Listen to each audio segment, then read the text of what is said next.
Hi, I'm Jim DeCola, Master Luthier for Gibson Guitars.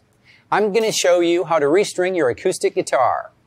The first thing in restringing an acoustic is to loosen your strings, and I recommend doing it 3 at a time. There's a lot of tension on the guitar, and unless you're going to give the guitar a deep cleaning, which would necessitate removing all the strings at one time, I typically will do the wound strings, replace those, and then the plain strings. Also, if you have an acoustic under-saddle pickup, it's always a good reason to do it 3 at a time. If you take all your strings off, sometimes that saddle pickup can move around or the saddle can shift in the slot, causing balance issues. Generally, they're easily fixed, but if you don't have to do that, it's a safer bet to just, again, do strings, 3 at a time. First, we'll slacken the strings. And now I'll do it on the wound string side.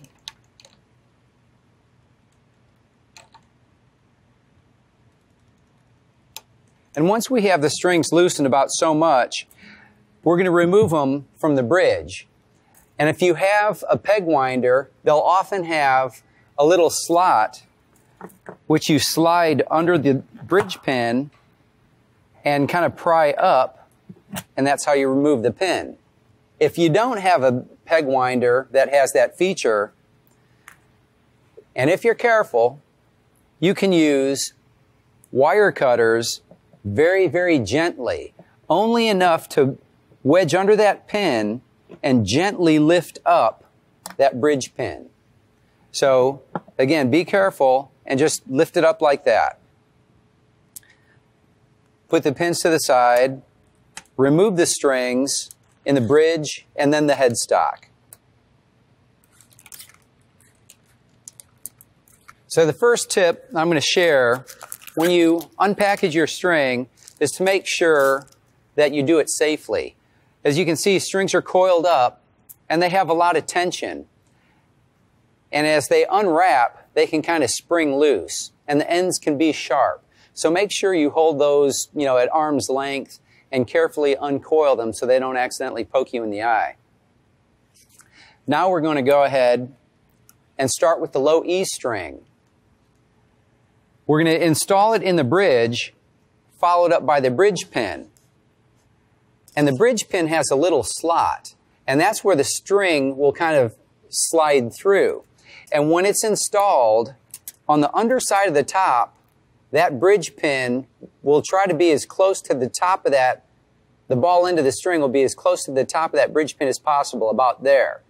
Sometimes it'll snag on the bottom. So if that happens, if you suspect that, you pull up on that string and press down on that pin.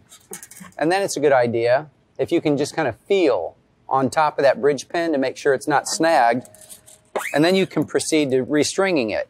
And since we're doing 3 at a time, I like to go ahead and get all 3 seated. That way I can kind of verify. So again, we'll go to the A string. We'll do the same thing. As we push that pin down, we pull up on that string. And then, again, I like to feel to make sure it's seated properly. And then we'll do the same with the D string.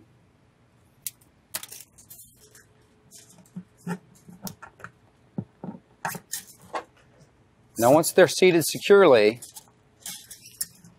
then we'll go ahead and then start the string wrapping procedure at the headstock. There's a few different methods for this.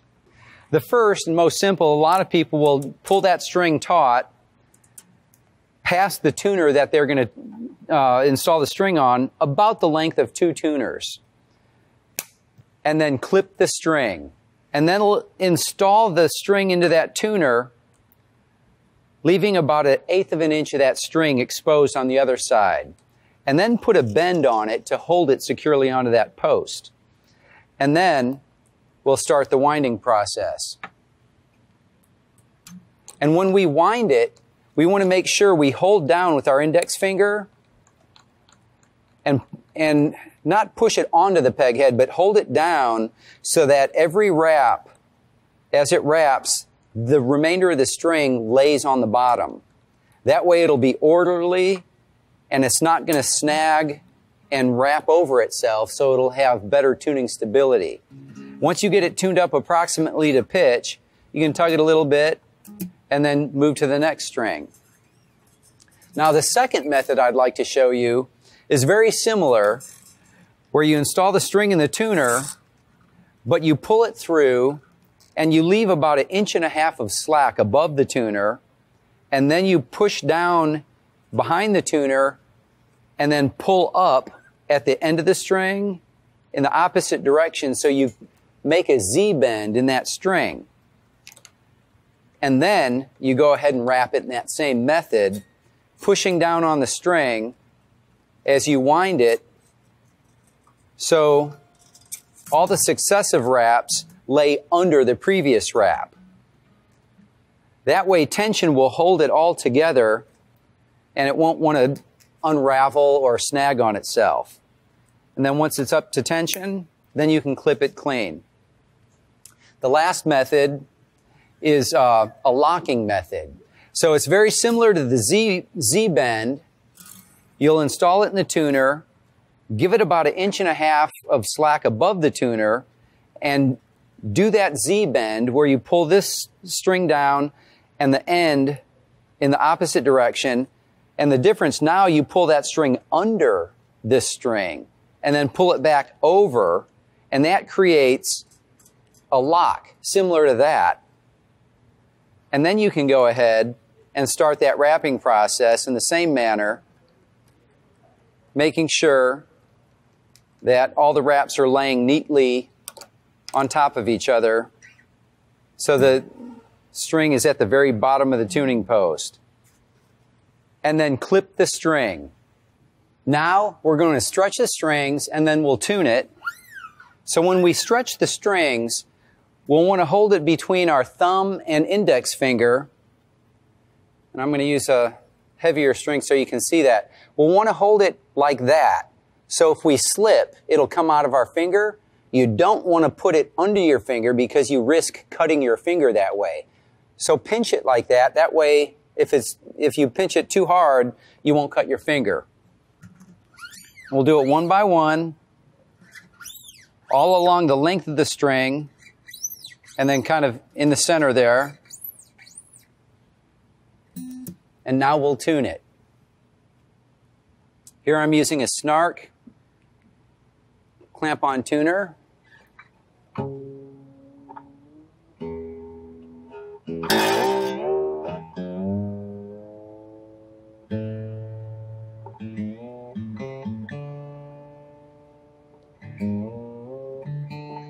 Once we get it up to pitch, we'll stretch it again in the same way. That'll make sure that string is stretched and settled, and then we'll tune it again.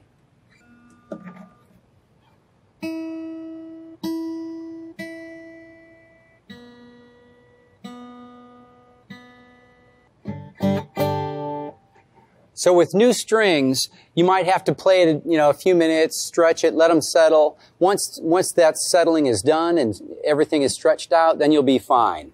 New strings will make your guitar play better, feel better, sound better, and intonate throughout the neck better. As strings wear, they can get microscopic little bends and wear marks under the string, which will affect your tuning. So again, better tuning stability, feel, and sound. They'll be louder and brighter. Thanks for watching. Be sure to check out the next episode of Gibson's Guide to Guitar Setup and Maintenance.